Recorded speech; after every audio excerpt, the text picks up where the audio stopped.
First of all, ask the questions, well, what do we need the skin of a car for anyway? What's it there for? Does it have to be made out of metal? Do we have to make it always in the same manner? Or is it there for different purposes than we thought? In reality, the aspects of crash and stiffness and ride handling can be handled in a space frame type vehicle entirely without the skin. And therefore, to go away from a metal skin and to have a skin that offers different capabilities, can move, can do things that a fixed rigid structure couldn't do, can be lighter, made out of materials which require less energy to make them. That's something that the GINA Light model brings as a question. GINA is an acronym, a set of letters that stand for geometry, shapes, and function, how things work, in N as a way of saying infinite number, of adaptations, meaning there's a lot of change possible.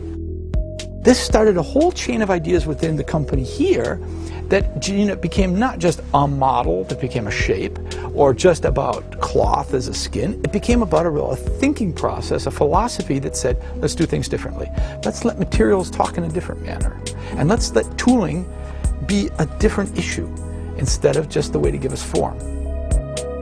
Well, one nice thing about GINA is the materials kind of lead the way. It doesn't take very much and you get an idea exactly what this car is going to be like.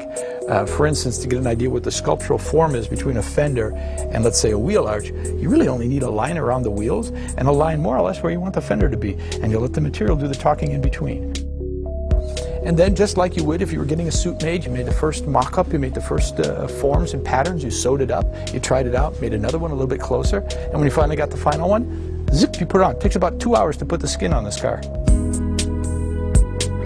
Emotion is really the added value to this. I mean, one way is saying you get better function or you get better alternative ways of doing things, but really we want to achieve a higher emotional plane out of this. And then finally, and I think this is to me one of the most importantly, and that is the level of humanistic content that we can bring with GINA in. GINA should be about the human in the loop, the human way of doing things. The GINA philosophy, in its short form, is about being flexible. Thinking flexible, acting flexible, context over dogma. That's it.